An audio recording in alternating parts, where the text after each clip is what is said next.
चरणारविंद, वल्लभ के चरणारविंद, श्री विठ्ठल के चरणारविंद, श्री वल्लभ के चरणारविंद, विठ्ठल के चरण।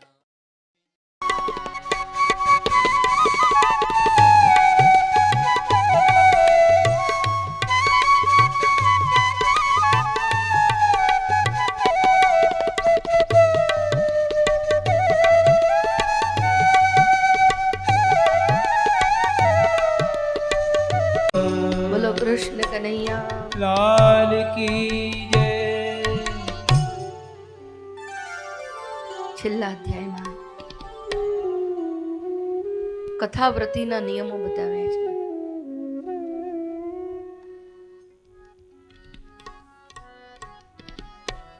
દૈવઘ્નન્તો સમાહૂય મુહૂર્તં પૃચ્છ યત્નતઃ વિવાહે યાદૃશં વિત્તં તાદૃશં પરિકલ્પયે.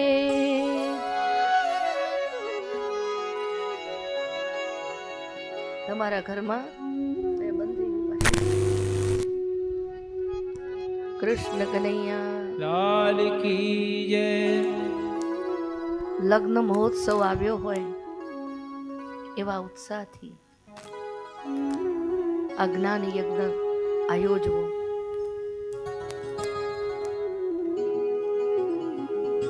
લગ્ન પ્રસંગ તો 1-2 દિવસ રહે, પણ આ ઓછામાં ઓછો 7 દિવસ તો પ્રસંગ રહેવાનો છે. શ્રાવણ મહિનો, આસો, કારતક, માક્ષર, અષાઢ અને ભાદરવો, આ માસ ભાગવત કથા માટે ઉત્તમ મહિના છે.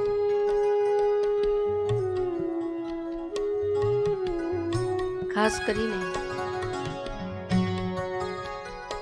પોષ માસ સકામ ભાવથી કરતા હો તો એ વર્જ્ય છે.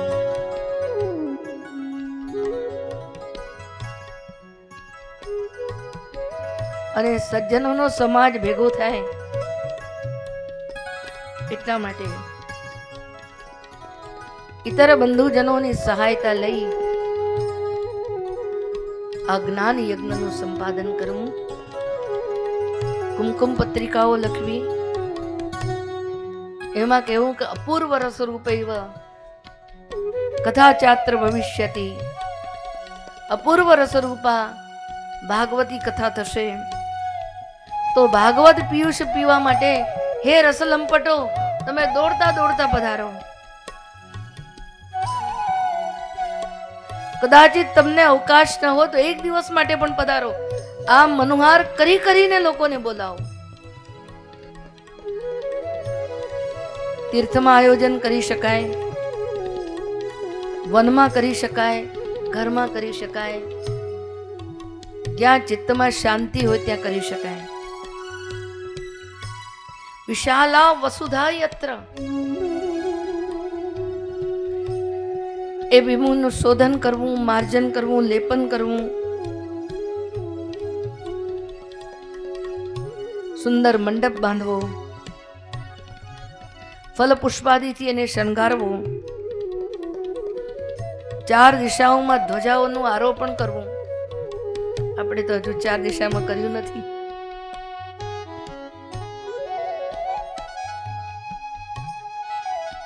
અને ભાગવત કથા વિરક્ત હોય, વૈષ્ણવ હોય, વિપ્ર હોય, વેદશાદ વિશુદ્ધિકૃત હોય, દૃષ્ટાંત કુશળ હોય, ધીર હોય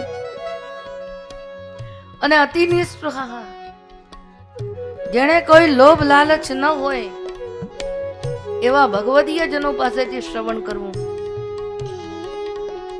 હસાવનારા ઘણા મળશે, ટૂચકાઓ પણ તમને ઘણા લોકો કહેશે, પણ ભાગવત અને ભાગવતની વ્યાસપીઠ એ ટૂચકાઓ કહેવાનો મંચ નથી. આ વ્યાસપીઠ ઉપરથી વ્યાસવાણી વહે છે, વાસ મારતી વાણી ન વહેવી જોઈએ.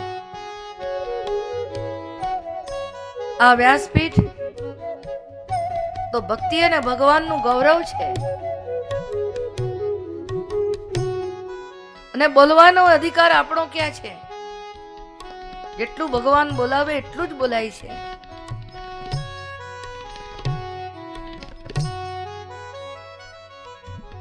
કેવા લોકોને પસંદ ન કરવા? અનેક ધર્મ વિભ્રાંતા, જેની શ્રદ્ધા ભ્રાંત બની ગઈ હોય. એટલે કે ગયા ગયે ગયાદાસ, ગંગા ગયે ગંગાદાસ, જમના ગયે જમનાદાસ. जिस तड़ में लड्डू उस तड़ में हम.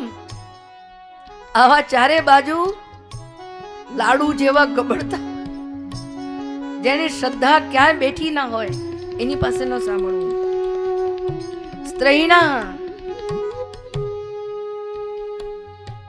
જે બહુ લૌકિક આસક્ત છે એવા પાસે શ્રવણ કરવું. પાખંડવાદી ના, જે પાખંડવાદીઓ છે, શુક શાસ્ત્ર કથોચ્ચારે ત્યાજ્યાસ્તે યદિ પંડિતા.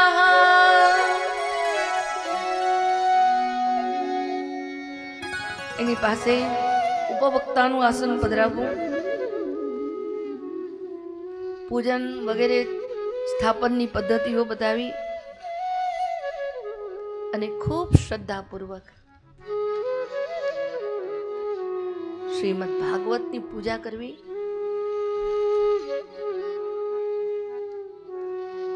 અને ભગવાનની પણ પૂજા કરવી.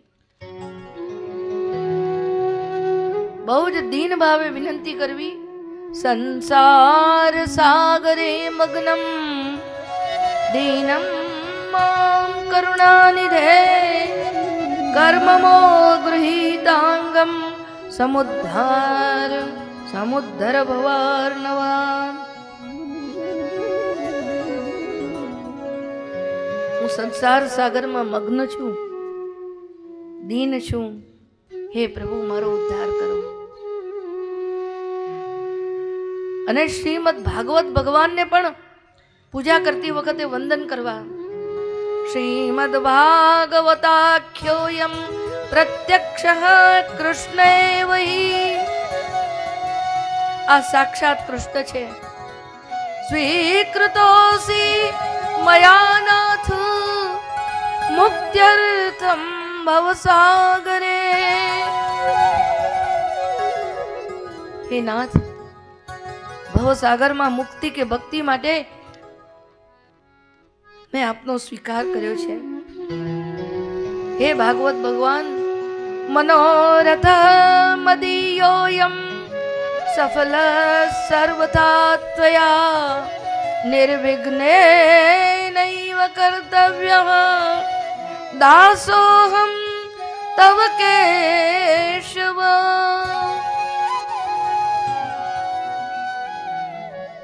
હે ભાગવત ભગવાન, હું આપનો દાસ છું. મારા બધા અલૌકિક મનોરથો આપ પરિપૂર્ણ કરજો. ભગવાન પાસે કોઈ દિવસ લૌકિક મનોરથની પૂર્તિ ન કરાવતા. સંસારી ચેત ભજેત કૃષ્ણમ ક્લિષ્ટો ભવતિ સર્વથા. જો આપણે સંસારની ભાવનાથી કૃષ્ણ ભજન કરશું તો ક્લેશ જ પહોંચવાનું છે. એની પાસે લૌકિક મનોરથો લઈને જતા નહીં.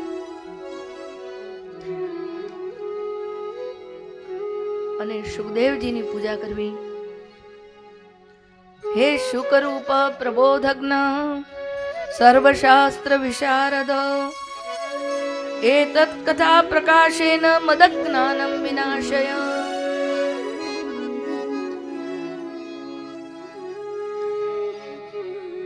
અને ભાગવત કથા સાંભળતી વખતે 5 ચિંતાઓ છોડી દેવાની. લોક ચિંતા. આજે આ સંસ્થામાં જવાનું છે, આજે આ મીટિંગમાં જવાનું છે, આ બધું બાજુ પર મૂકવાનું. વિત્તની ચિંતા, અમારો ધંધો આટલો ઓછો થઈ જશે એ બાજુ પર ધનાગાર. ને આપણે જે દલ્લો રાખ્યો હોય, અમે 6 કલાક બેસીશું તો ઘરમાં કોઈ ઘૂસી જશે તો, અથવા તો આગાર, ઘરની ચિંતા. પેલું બધું ભાઈઓ માટે હતું ને પછી બહેનો માટે છે. ઘરની ચિંતા, પુત્ર ચિંતા, એટલે પરિવારની ચિંતા. આ પેલું હમણાં આવશે ને આ પેલું હમણાં જશે ને. અરે હું એમ કહું છું કે આપણે મરી કે જઈએ ત્યારે આ બધું થવાનું છે શું? કઈ આપણા વગર સંસાર રહી જવાનો છે? બધાને વેકેશન મળે છે તો હું ઘણી વાર એમ કહું છું બહેનોને વેકેશન કેમ નથી મળતી? આ કથા એટલે એમને માટે 7 દિવસનું વેકેશન છે. કૃષ્ણ કનૈયા લાલ કી જય.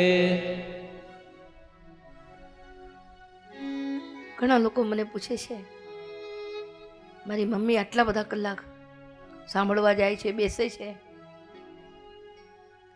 મેં એને પૂછ્યું, વરસમાં કેટલી વાર જાય છે? ના, બહુ વાર નથી જતા, પણ વચ્ચે વચ્ચે જાય છે. એને પૂછ્યું કે તું કેટલી વાર ટૂર ઉપર ગયો, કેટલીક વાર મિત્રો સાથે ફરવા ગયો? તો કે હું તો રોજ જાઉં છું.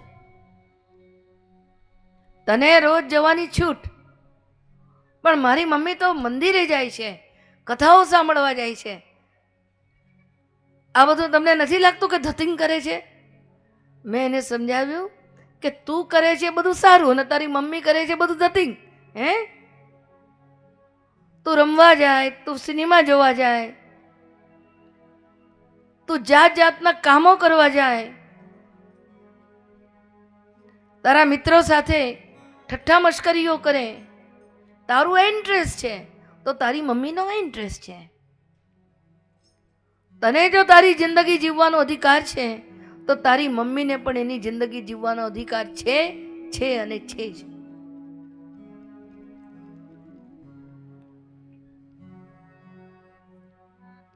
એ જમાનામાં સૂર્યોદય થાય ત્યારથી કથા શરૂ થતી અને સૂર્યાસ્ત થાય ત્યાં સુધી ચાલતી. હવે બોલો, વક્તાએ ન બોલી શકે ને શ્રોતાએ ન સાંભળી શકે. તે વખતે તો માઇકોય નહોતા અને લાઇટોય નહોતી ને 7 વાગે સૂર્યોદય થઈ જાય, 5:45 વાગે સૂર્યાસ્ત થાય અને એમાં 2 જ ઘડી વિશ્રામ લેવાનો, એટલે 24:48.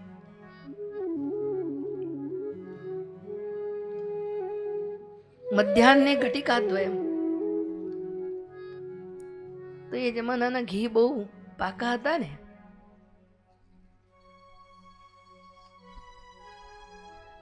કથાવ્રતીએ થોડાક લેવાના નિયમો બતાવ્યા. કથામાં આપણને દેહ ધર્મો બાધા ન કરે માટે મલમૂત્રના જય માટે 1 વાર ભોજન કરવું, ફલાહાર ભોજન કરવું, હવિષ્યાન્ન ભક્ષણ કરવું, ઘૃતપાન કરવું, આ બધા નિયમો બતાવ્યા. પણ પછી એક વાતની છૂટ મૂકી. આ બધા નિયમો જોઈને એક ડાયાબિટીસ વાળો ગભરાઈ ગયો અને પૂછવા આવ્યો કે મારે રોજ ઇન્જેક્શન લેવાનું છે, મારે શું કરવું? ત્યારે એના માટે એ ભાગવતજીએ જવાબ આપ્યો છે, ભોજનમ તું વરમ મન્યે. ભાઈ, તને ખાવાની છૂટ.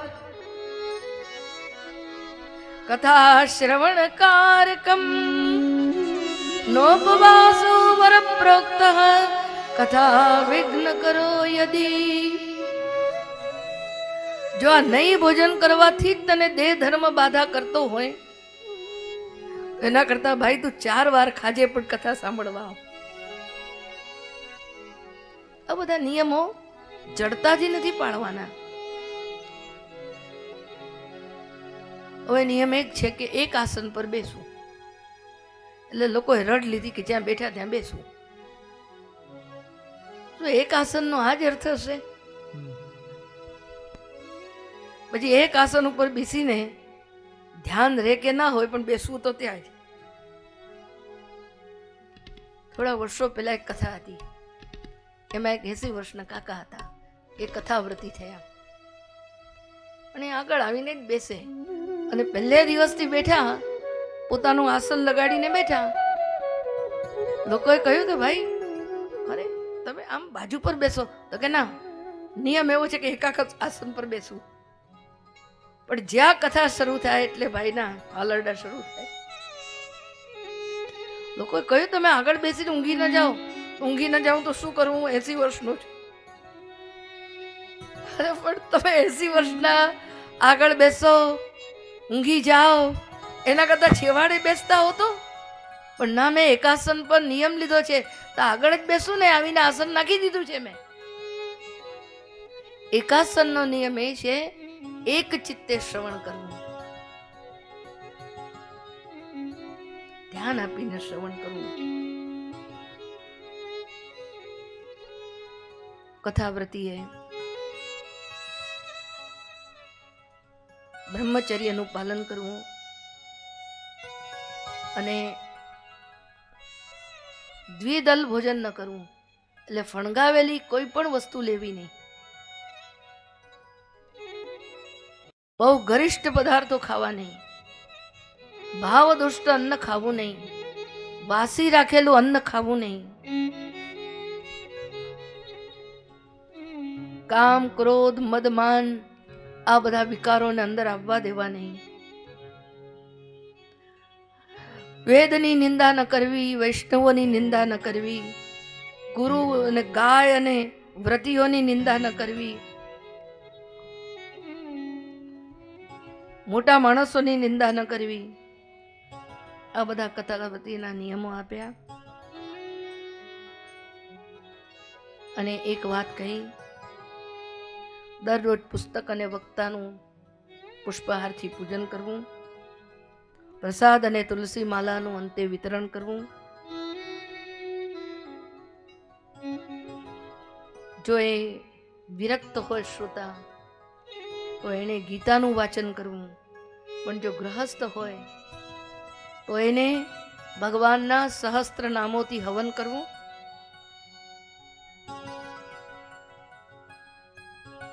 અને આ રીતે ઘણા બધા કથાવ્રતીના નિયમો બતાવ્યા. આમ જ્યાં ભાગવતી કથા ચાલી રહી છે ત્યાં જ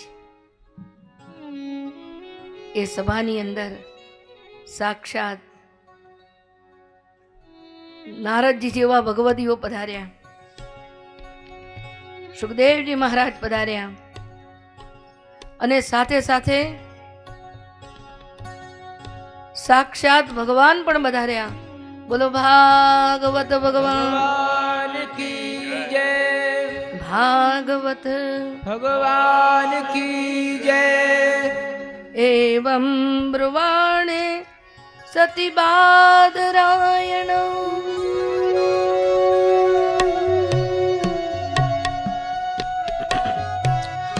मध्ये सभायां हरिराविदासी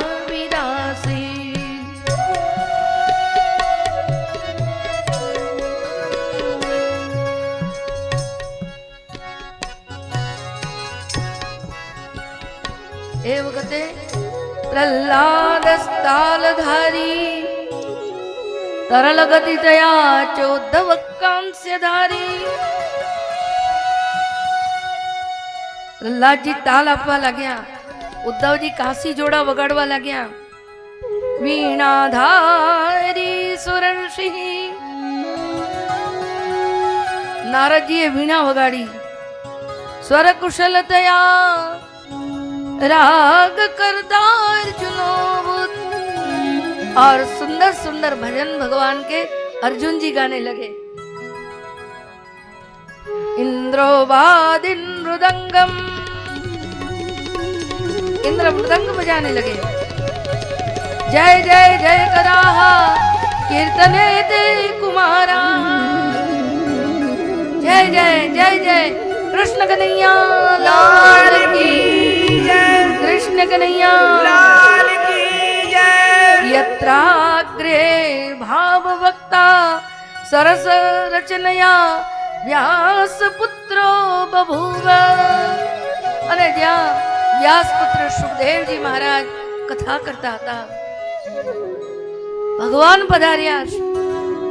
સુખદેવજી કથા કરવા લાગ્યા, ભક્તો નૃત્ય કરવા લાગ્યા. આવી આ ભાગવતની કથા છે. અને આ બધાની વચ્ચે નનર્ત મધ્યે ત્રિકમે વૈતત્ર,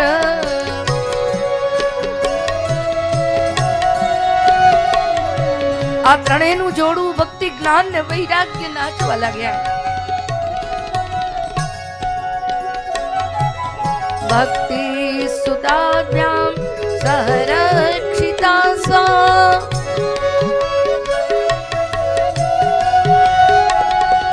શ્રી કૃષ્ણ ગોવિંદ હરે મુરારી. બોલો શ્રી કૃષ્ણ ગોવિંદ હરે મુરારી. હે નાથ નારાયણ વાસુદેવ, હે નાથ નારાયણ વાસુદેવ. શ્રી કૃષ્ણ ગોવિંદ હરે મુરારી. શ્રી કૃષ્ણ ગોવિંદ હરે મુરારી. આ રીતે ભાગવતજીનો મહિમા 3 અધ્યાયની અંદર ઇષ્ટ પ્રાપ્તિ રૂપે શ્રવણ કર્યો, અને બીજા 3 અધ્યાયના જોડકામાં અનિષ્ટ નિવૃત્તિ પૂર્વક ભગવત પ્રાપ્તિ રૂપે તમે જોયો. ફરીથી પેલું શ્રી મહાપ્રભુજીનું વાક્ય યાદ કરો. જેમ મેલા વસ્ત્રને ધોવા એક ધોનારનું કાર્ય છે, અને ધોયેલા વસ્ત્રોને ક્રિયાના કામમાં લેવા એ બીજું કાર્ય છે, એમ જે ધૌતાત્માઓ છે એમને ભગવત પરાયણ બનાવવા એ ભાગવતજીની શક્તિ છે. અને જે દુષ્ટાત્માઓ છે એ પ્રેતાત્માઓ બને તો પણ એમને ધૌતાત્મા બનાવી ભગવત ધામ સુધી એમની ગતિ કરાવવી, ઇષ્ટ નિવૃત્તિ પૂર્વક અનિષ્ટની પ્રાપ્તિ કરાવવી. આ બંને દર્શન ભાગવત ભગવાનમાં સામર્થ્ય ધરાવે છે. ઇતિ પદ્મ પુરાણે ઉત્તરખંડે શ્રીમદ ભાગવત મહાત્મે શ્રવણ વિધિ કથનન નામ ષષ્ઠોધ્યાયઃ. બોલો શ્રી ગોવર્ધન નાથ કી જય.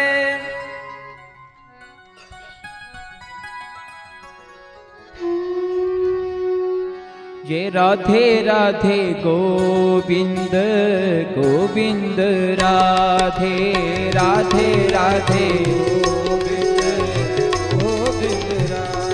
जय राधे राधे गोविंद गोविंद राधे राधे राधे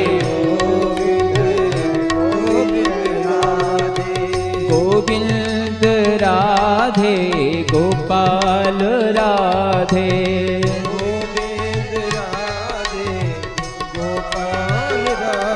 जय गोविंद राधे गोपाल राधे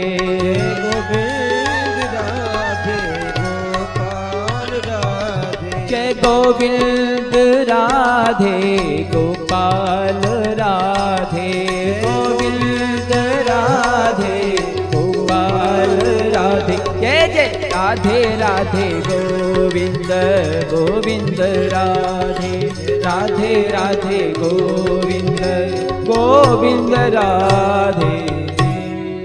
बोलो कृष्ण कन्हैया लाल की जय. आइए अब भागवती लीला में प्रवेश करते हैं. श्री बाल कृष्ण लाल की जय.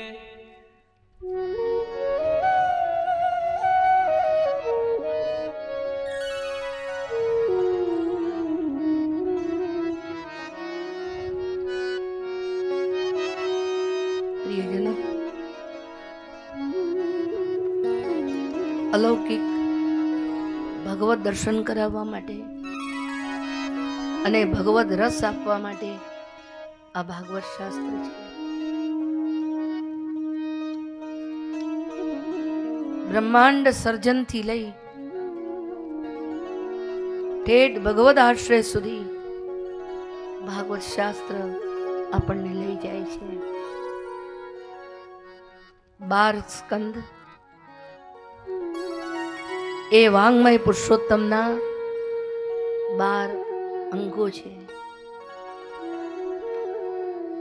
આ 12 અંગોમાં જરા ધ્યાનથી જોશો તો એક માતાના દર્શન થશે. પ્રથમ સ્કંદ અધિકાર લીલા એ દક્ષિણ ચરણ છે. દ્વિતીય સ્કંદ સાધન કે જ્ઞાન લીલા એ ડાબુ ચરણ છે. તૃતીય સ્કંદ સર્ગ લીલા એ જમણી ભુજા છે, બાહુ છે. ચતુર્થ સ્કંદ એ વામ ભુજા વિસર્ગ લીલા એ વામ બાહુ છે. પંચમ સ્કંદ સ્થાન લીલા એ કટી પણ કહેવાય છે કોઈના અર્થમાં. ભગવાનના જમણા ઉરુ છે. અને ષષ્ઠ સ્કંદ પુષ્ટિ લીલા એ વામ ઉરુ છે. 2 ચરણ આમ ખુલ્લા હોય અને ભગવાન ખોળો બનાવે એવો એક ખોળો થયો આ. અને સપ્તમ સ્કંદ ઉતિ લીલા એ જમણો બાંધેલો મુષ્ટિકા હસ્ત છે. એટલે માં જ્યારે બાળકને દૂધ પીવડાવે ત્યારે આમ રાખે છે. અષ્ટમ સ્કંદ એ પ્રભુનું દક્ષિણ સ્તન મન્વંતર લીલા છે. અને નવમ સ્કંદ ઈશાનું કથા એ વામ સ્તન છે. એકમાંથી ધર્મરૂપી અમૃત પ્રગટ થાય છે અને બીજામાંથી ભક્તિરૂપી અમૃત પ્રગટ થાય છે. આ બંને અમૃત ખોળામાં રાખીને ભગવાન પીવડાવે છે. દશમ સ્કંદ નિરોધ લીલા એ વાંગમય પુરુષોત્તમનું હૃદય છે. દૂધ પીધા પછી એ બાળકને ભગવાન છાતીએ વળગાડે છે. એકાદશ સ્કંદ મુક્તિ લીલા એ મસ્તક છે. અને જાણે એના મસ્તકને એ ભગવાન રૂપી માં સમગ્ર જ્ઞાન અને વૈરાગ્યથી ભરી દે છે. અને દ્વાદશ સ્કંદ ઉત્ક્ષિપ્ત હસ્ત શ્રીનાથજી બાવાનો જે હસ્ત ભક્તાન આકારયતી બીજા અનેક ભક્તોને બોલાવી રહ્યો છે, આવો આવો. આ બાળકને મેં ખોળામાં લીધો, એમ આવો હું તમને પણ ખોળામાં લઉં. આમ આ 12 સ્કંધ વાંગમય પુરુષોત્તમના 12 અંગ છે.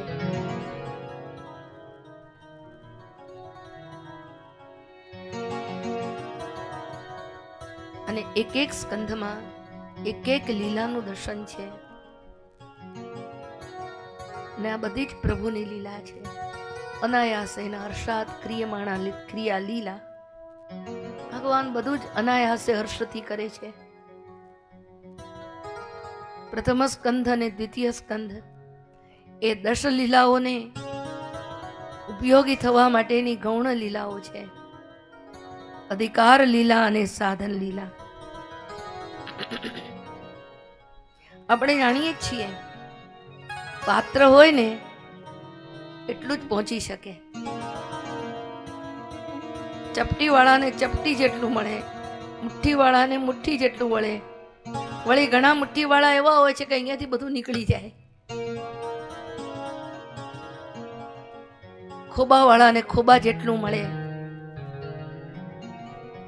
જેનું જેવડું પાત્ર. અહીં આ પાત્રતા અધિકાર શ્રોતાને વક્તાનો છે. વક્તા એટલું જ આપી શકે જેટલી એની પાત્રતા હોય, અને શ્રોતા એટલું જ ઝીલી શકે જેટલી એની પાત્રતા હોય. સ્થૂળ રૂપે 3 વિભાગ કર્યા અને સૂક્ષ્મ રીતે 19 વિભાગ કર્યા. પ્રથમાધિકાર, દ્વિતીયાધિકાર અને ઉત્તમાધિકાર.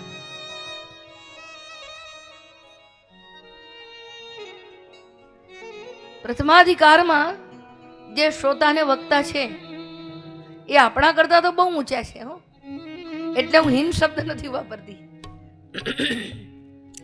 આપણે તો એની ધૂળની કોટીએ પણ ના આવીએ. આજનો કોઈ વક્તા કે કોઈ શ્રોતા એની ધૂળની પણ પાનીએ બેસી ના શકે.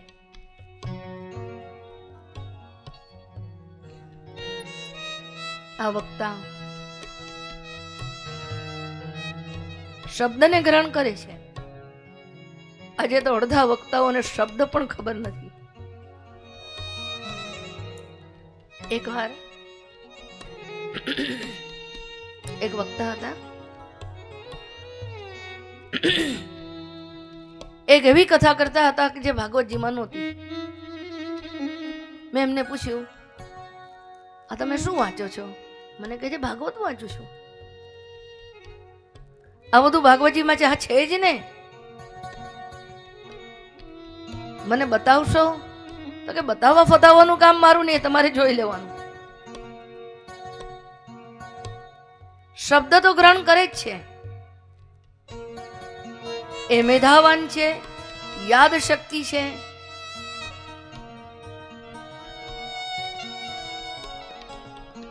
અને સંસ્કારી છે.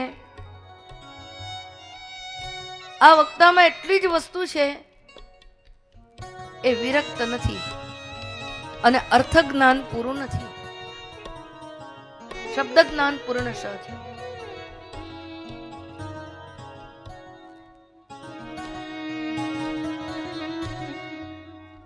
એ શબ્દ બરોબર યાદ રાખી શકે છે, પણ અર્થનું અનુસંધાન કરી શકતો નથી.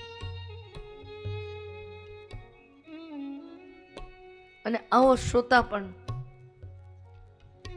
સાંભળીને તરત જ શબ્દ ગ્રહણ કરી લે, પણ એના ગૂઢાર્થને ન સમજી શકે. એનામાં પણ જ્ઞાન અને વૈરાગ્ય નથી. બીજો જે અધિકાર છે, મધ્યમ અધિકાર,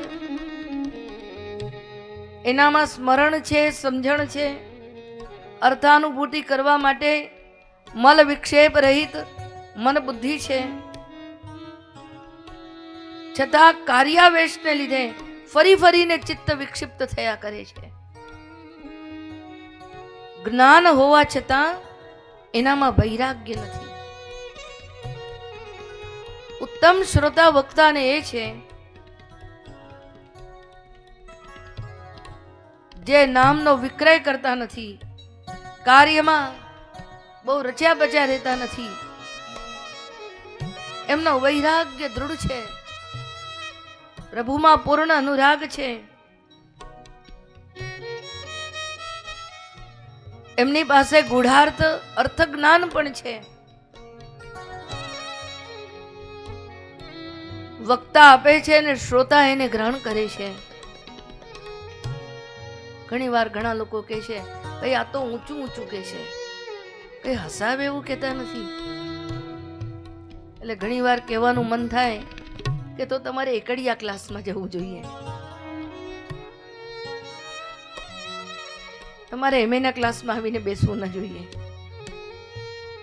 પૂજ્ય શ્રી બાપજી આજ કહેતા હતા. શ્રી નરહરી મહારાજ, જેમની કૃપાથી આ ભાગવત મળ્યું છે, કોઈએ કહ્યું, બાપજી અમુક લોકોની કથામાં તો આટલી બધી ભીડ આવે છે,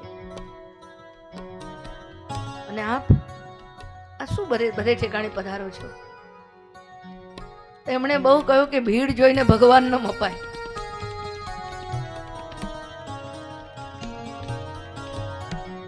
ખરેખર ઉત્તમ વસ્તુ કઈ ભીડથી થોડી જોવાય છે.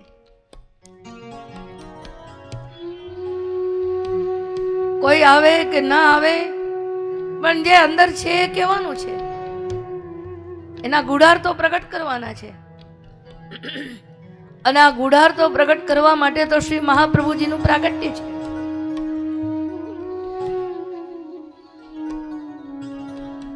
પ્રથમાધિકાર સૂતજી અને શૌનકાદિક ઋષિઓનો છે. સૂતજી વક્તા છે અને શૌનકાદિક ઋષિઓ શ્રોતા છે. યાગાદિકરણ સત્યા શિષ્યાણામ ચૈવ સંગ્રહાત વક્તુ સ્વસ્યોત્તમ જ્ઞાનાત ફલમ સર્વમ ન શૌનકે. શ્રી મહાપ્રભુજીએ ભાગવતાર્થ નિબંધમાં આજ્ઞા કરી યાગાદિકરણ સત્યા. આ બધા શૌનકાદિક ઋષિઓ 1000 વર્ષ ચાલે એવો યજ્ઞ આદરીને બેઠા હતા. એમાં વચમાં કલિયુગ આવ્યો. એટલે કલિયુગ આવ્યો એટલે બીજા બધા ધર્મો ગૌણ થઈ ગયા. ત્યાં બહુ સુંદર લખ્યું છે, જેમ સૂતકમાં બીજા કશા જ કાર્યો થતા નથી એટલે એમણે નવરા બેસી રહેવું પડે છે, એ બધા ઋષિ મુનિઓ બીજી યજ્ઞ યાગાદિની લાંબી ક્રિયામાંથી મુક્ત હતા. રોજના નિત્ય નૈમિત્તિક કર્મ એમને કરી લીધા હતા. પ્રાતર હુત હુતાગ્નયઃ. અને કથાયમ સક્ષણા હરે, સમય હતો એમની પાસે, એટલા માટે એમને શ્રવણ કરવાની ઈચ્છા કરી. એમની આસક્તિ યાગમાં છે. આ તો સમય મળ્યો એટલે સાંભળવા બેઠા. શિષ્યાનામ ચૈવ સંગ્રહાત. ઘણા માણસોને ધનનો સંગ્રહ હોય, પણ આવા મોટા મોટા ઋષિ મુનિઓને શિષ્યોનો સંગ્રહ હોય. આના શિષ્યોનો સંગ્રહ એમની યશ કીર્તિ વધારે. એટલે મનની અંદર થોડો અહંકાર પણ કરો કે હું બહુ શિષ્યો વાળો, બધા લોકો મને બહુ માને. અને ત્રીજી વસ્તુ એ હતી કે વક્તુ સ્વસ્ય ઉત્તમ જ્ઞાનાત. વક્તા પોતાના કરતા હીન જાતિનો છે અને આ એમના કરતા ઊંચી જાતિના છે. જોકે એમણે વક્તાને આદર આપ્યો, આસન ઉપર બિરાજમાન કર્યા. એમનામાં શ્રવણાદર છે, માત્સર્યનો અભાવ છે, જિજ્ઞાસા છે, બધું છે. પરંતુ તોય ઊંડે ઊંડે એમ છે કે અમે એમને અધિકાર નહોતો તો એ બ્રાહ્મણત્વ આપીને ઉપર બેસાડ્યા. અમે એમને ઉપર બેસાડ્યા.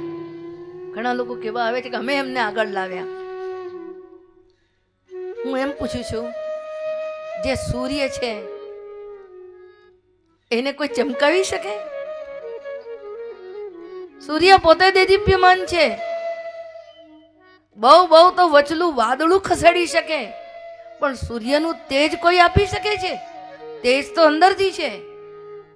પણ ઘણા લોકોને બોલવાની ટેવ કે ફલાણા બહુ મોટા વક્તા છે પણ એને અમે આગળ લાવ્યા. સ્વસ્ય ઉત્તમત્વ જ્ઞાનાત ફલમ સર્વમ ન શૌનકે. એટલે શૌનકાદિક ઋષિને શબ્દ જ્ઞાનથી અધિક વધારે એમને ફળ નથી મળતું. અને સૂતજી સૂતત્વાદ વૃત્તિ રેશાહી તસ્માન્ન ફલિતમ તથા. આ એમની વંશ પરંપરાગત શ્રીમદ ભાગવત વાંચવું એ વૃત્તિ હતી. જોકે એમણે શાસ્ત્ર વિક્રય નહોતો કર્યો અને છતાંય આ પરંપરા હતી. યદ્યપિ એશા ન વિક્રીતા નામ વિક્રયણાત તથા. એટલા માટે એ કેવળ શબ્દ રસને જાણતા હતા. યાદ રાખજો, ભાગવતજીના શબ્દ રસને પણ સ્મરણમાં રાખવું એ બહુ અઘરું કામ છે. 18,000 શ્લોકો છે, 12 સ્કંદો છે, 335 અધ્યાયો છે. આ બધું જ કંઠસ્થ કરવું અને નાનકડી બુદ્ધિના કટોરામાં ભરી રાખવું એ બહુ અઘરું છે. કોઈક વિરલાઓ જ ભાગવતનો આ શબ્દ રસ પણ પી શકે છે.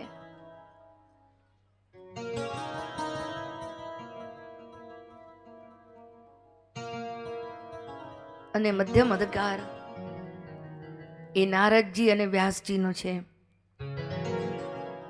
નારદજી વક્તા છે અને વ્યાસજી શ્રોતા છે.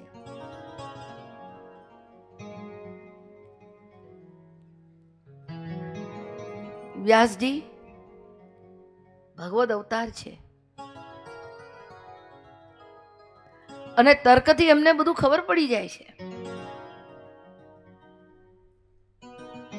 અને તોય નારદજી પાસે જાણવાની જિજ્ઞાસા રાખી છે.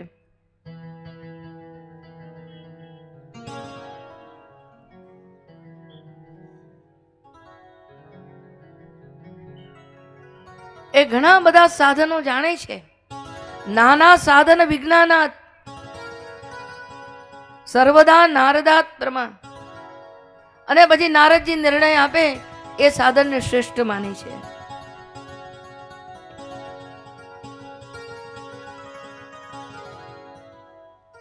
નારદજી પણ કાર્યાવેશાત તો મધ્યમાં ભગવાને એમને સર્વત્ર પરિભ્રમણનું કાર્ય સોંપ્યું છે.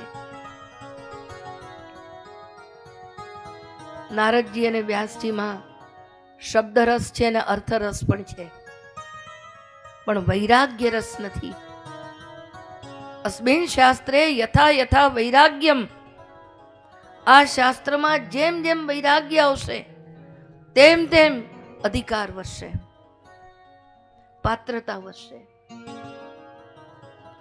કારણ કે વૈરાગ્યથી અંતઃકરણ શુદ્ધ થાય છે અને શુદ્ધ અંતઃકરણ જ શ્રીમદ ભાગવત રસને વધારે ધારણ કરી શકે છે. કારણ કે એના ચિત્તમાં મલ અને વિક્ષેપ ઓછા થઈ જાય છે. અને ઉત્તમ શ્રોતા વક્તા સુખદેવજી અને પરીક્ષિત રાજા છે. સુખદેવજીમાં જ્ઞાન છે, વૈરાગ્ય છે.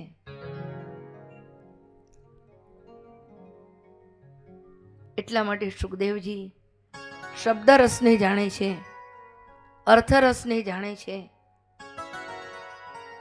એટલું જ નહીં, સુખદેવજી એના પરમ ગૂઢાર્થને પણ જાણે છે.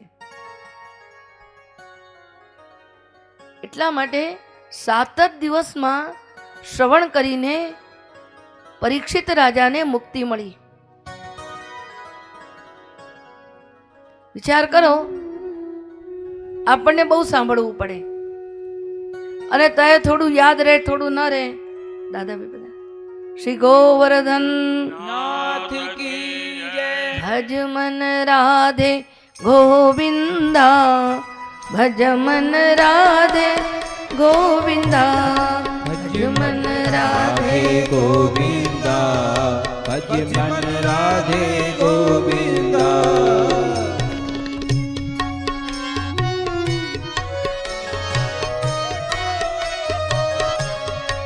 ભજ મન રાધે ગોવિંદા, ભજ મન રાધે ગોવિંદા, ભજ મન રાધે ગોવિંદા, ભજ મન રાધે ગોવિંદા. ભજ મન રાધે ગોવિંદા, ભજ મન રાધે ગોવિંદા, ભજ મન રાધે ગોવિંદા, ભજ મન રાધે ગોવિંદા. બોલો કૃષ્ણ કનૈયા. વૈરાગ્ય સંપાદ્ય ભાગવતમ શ્રોતવ્યમ ઇત્યધિકારઃ ફલિષ્યતિ.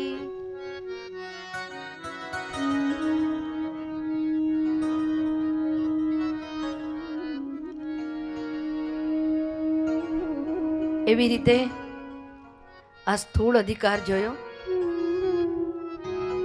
19 પ્રકારનો સૂક્ષ્મ અધિકાર છે.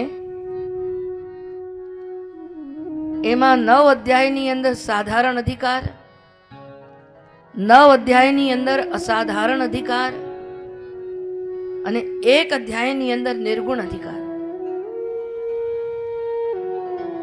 બોલો કૃષ્ણ કનૈયા લાલ કી જય.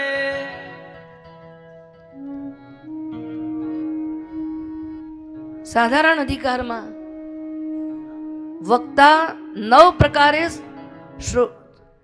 અને શ્રોતા પણ 9 પ્રકારે સુસંસ્કૃત હોય.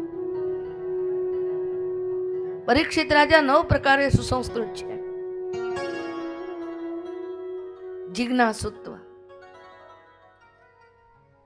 એ વક્તામાં કહેવાની જિજ્ઞાસા અને શ્રોતામાં સાંભળવાની જિજ્ઞાસા. યાદ રાખજો, કોઈ પણ કાર્ય સંપાદન કરવા માટે એના વિશેની જિજ્ઞાસા એ અધિકારનું પહેલું પગથિયું છે.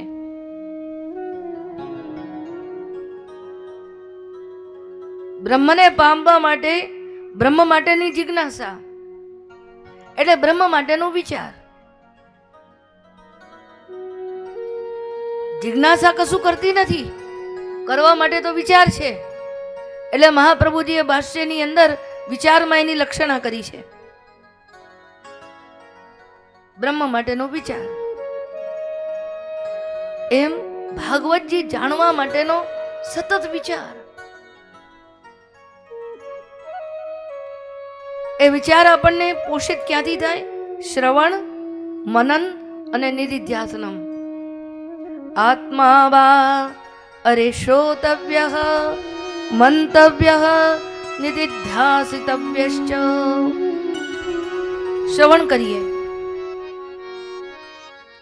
સાંભળી લીધું. સાંભળી લીધું એટલે સાંભળી લીધું, એટલે કાનના કોડા આમ ખુલ્લા રાખ્યા એટલે સાંભળી લીધું.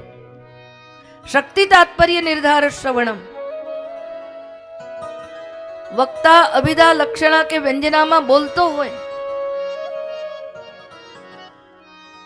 શાબ્દબોધ થવો જોઈએ વાક્યનો. અને વક્તાનો અભિપ્રાય શું છે આ કહેવામાં, જો એ આપણને સમજવામાં ન આવે, એ કેનારના પૂર્ણ કથનનો શાબ્દબોધ ન થાય તો એ રસ આપણામાં ઉતરશે ક્યાંથી? એટલે યાદ રાખજો, શબ્દ સાંભળવાની સાથે અર્થબોધ થવો જરૂરી છે. તો જ એ રસ આપણી અંદર વધારે ઉતરી શકે છે. અને એને માટે આ જિજ્ઞાસા જરૂરી છે, વિચાર કરવો જરૂરી છે.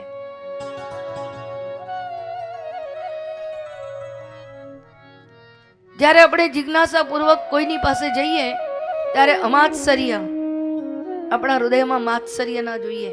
હું પૈસા વાળો છું, હું મોટો કીર્તિ વાળો છું, અરે મેં પढ़ा लिखा हूं. સૂતજી જાતિમાં હીન હતા તો એમને વ્યાસાસન પર બિરાજમાન કરી એમને શ્રવણ કર્યું. એને માટે અબાત્સર્ય જોઈએ. શ્રવણાદર, સાંભળવામાં આદર જોઈએ. બસ સાંભળવા ગયા, એક ડોસીબા હતા, હંમેશા મને કહેતા કે આપણે તો ગામમાં જેટલી કથા આવે એટલી સાંભળવા જઈએ. કોઈ હે માજી બધી સાંભળો? તો કે હા બધી સાંભળીએ. ત્યાં જઈને શું કરો માજી? તો કે કોણ પવિત્ર કરીએ. કાંક પલ્લે પડ્યું? તો કે નારે બાપ કાંક શું પલ્લે પડતું હતું. આપણે કાંઈ સમજીએ તો પલ્લે પડે ને, પરંતુ શબ્દો સાંભળ્યા એટલે થયું કે આપણા કોણ પવિત્ર થયા.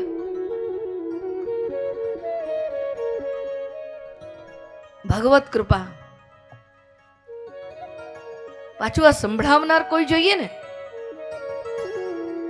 સત્સંગ પણ ભગવત કૃપા વગર ક્યાં મળે છે? એટલા માટે સત્સંગ કરાવે એવા ભગવદીઓની પ્રાપ્તિ, જેમ નારદજીની પ્રાપ્તિ વ્યાસજીને ભગવત કૃપાથી થઈ.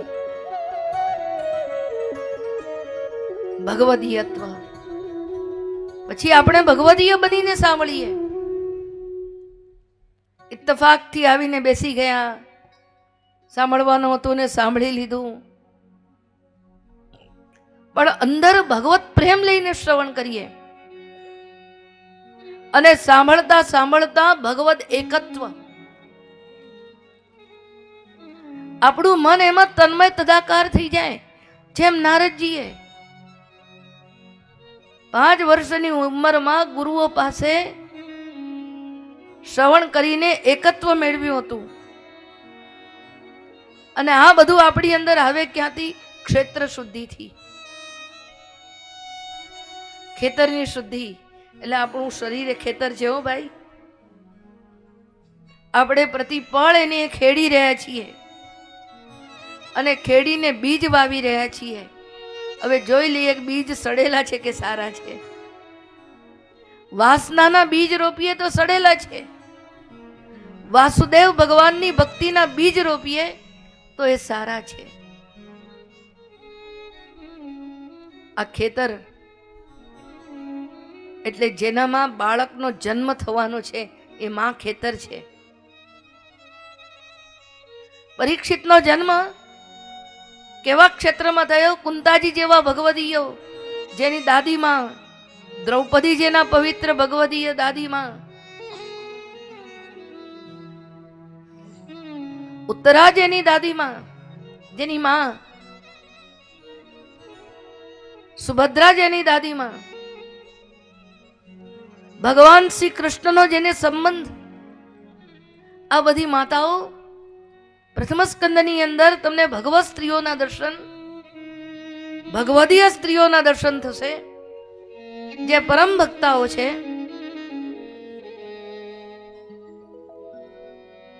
એવા ક્ષેત્રની અંદર આ બીજ વવાયું અને પાક્યું છે. પાછું બીજ પણ સક્ષમ જોઈએ એટલે બીજ શુદ્ધિ. પિતા એ બીજનું દાન કરે છે એટલે બીજ શુદ્ધિ. પરીક્ષિતનો પિતા પરમ ભગવદીય છે. એવી રીતે વંશ શુદ્ધિ. આ વંશની અંદર ભીષ્મ દાદા જેવા, ભલે થોડો અપરાધ થયો હશે પણ છે ભગવદીય. એટલા માટે અંતે 6 મહિનાના બાને એમના શરીરમાંથી લોહી વહી ગયું, બુદ્ધિ શુદ્ધ થઈ ગઈ, ભગવાનની સ્તુતિ કરીને ભગવાને એમનો ઉદ્ધાર કર્યો. એમના અસાધારણ અધિકારમાં 3 પ્રકારનું સુખ, ભગવાન એને આધિ ભૌતિક, આધ્યાત્મિક, આધિ દૈવિક, 3 પ્રકારના સુખનો અનુભવ આ ભૂતળમાં કરાવે. અને ભગવાન કૃપા કરીને એમના ત્રિતય પૂર્વજોની મુક્તિ કરે.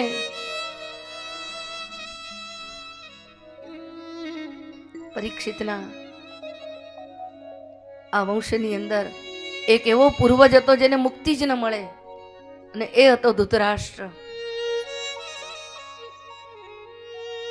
એની મુક્તિ થઈ, પાંડવોની મુક્તિ થઈ, આ બધાની મુક્તિ થઈ.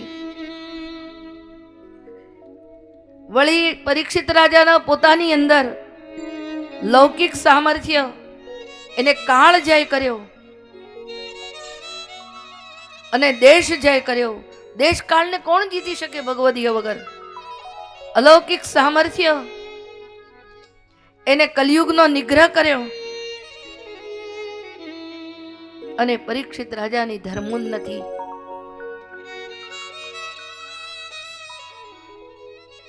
આ બધા અધિકારો બતાવીને છેલ્લે જ્યારે સુખદેવજી મહારાજ પધાર્યા ને એનામાં જે ભગવદ એકતાનત્વ આવ્યું,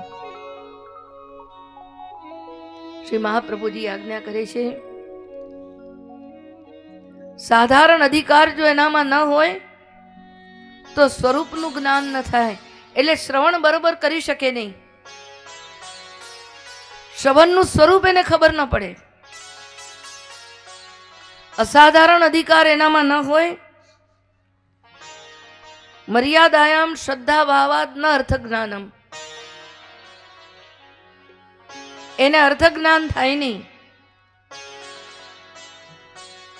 અને ગુણાભાવાદ અભિપ્રાય જ્ઞાનમ,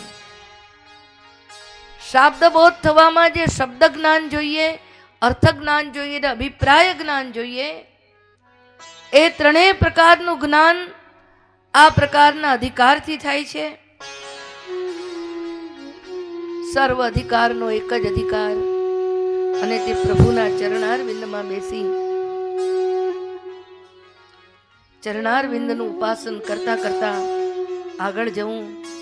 એટલે પ્રથમ સ્કંદ એ વાંગમય પુરુષોત્તમનું દક્ષિણ ચરણારવિંદ છે. આવો એ ચરણ કમલમાં વંદના કરીએ.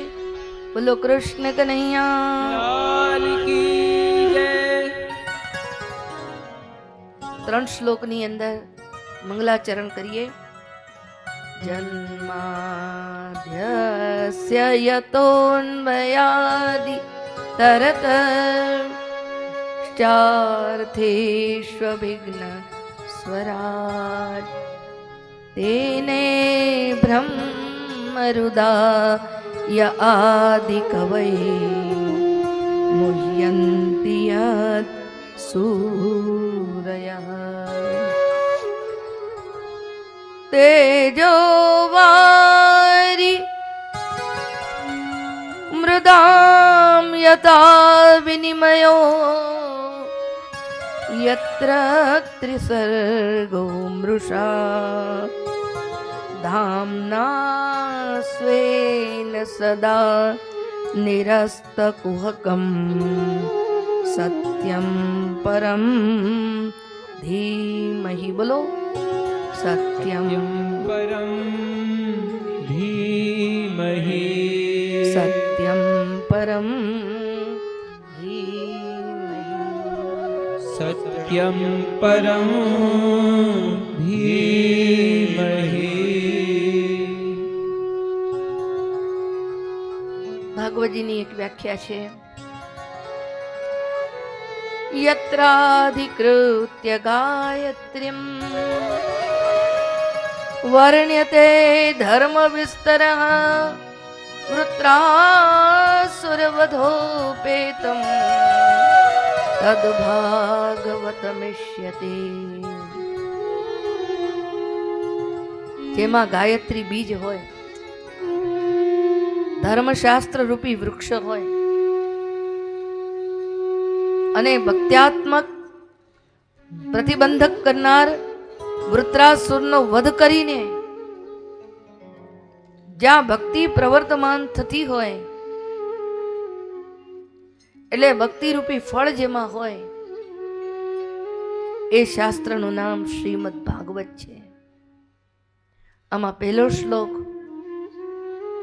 એ ગાયત્રી રૂપી બીજનું દર્શન છે. બીજો શ્લોક વેદથી લઈને સમગ્ર ધર્મશાસ્ત્રોનું એમાં વૃક્ષ સ્વરૂપે દર્શન છે. અને ત્રીજો શ્લોક એ વૃક્ષ ઉપર પરિપક્વ થઈને ગળેલું ફળ શ્રીમદ ભાગવત છે.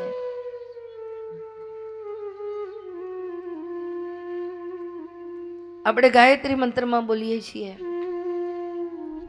એ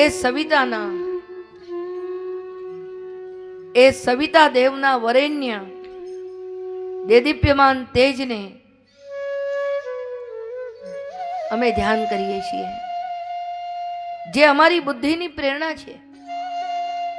આખો ગાયત્રી મંત્ર આ પહેલા શ્લોકની અંદર મહાપ્રભુજીએ સમન્વિત કર્યો છે. એ સવિતા એટલે કોણ? સવિતા બહેન કે ભાઈ? આજે તો સવિતાબેનનું નામ થઈ ગયું છે. ખરેખર તો સવિતા એ સૂર્યનારાયણનું નામ છે. એ સૂર્યનારાયણ પેલો પેલો પેલો એટલે કોણ? અરે ગાયત્રી માતા તું કહે દે વો કોણ? પેલો આ દેખાય છે સૂર્યનો ગોળો? ભાગવતકાર કહે છે ના, આ ગોળો નહીં.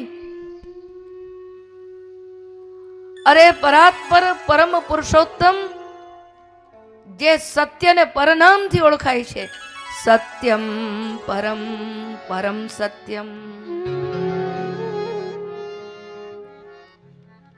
એ ગાયત્રીનું તદ શબ્દ વાચ્ય ધ્યેય છે. તો સવિતા એટલે શું? શું એ સવને ધાતુ છે? એટલે જે જગતની ઉત્પત્તિ કરે છે.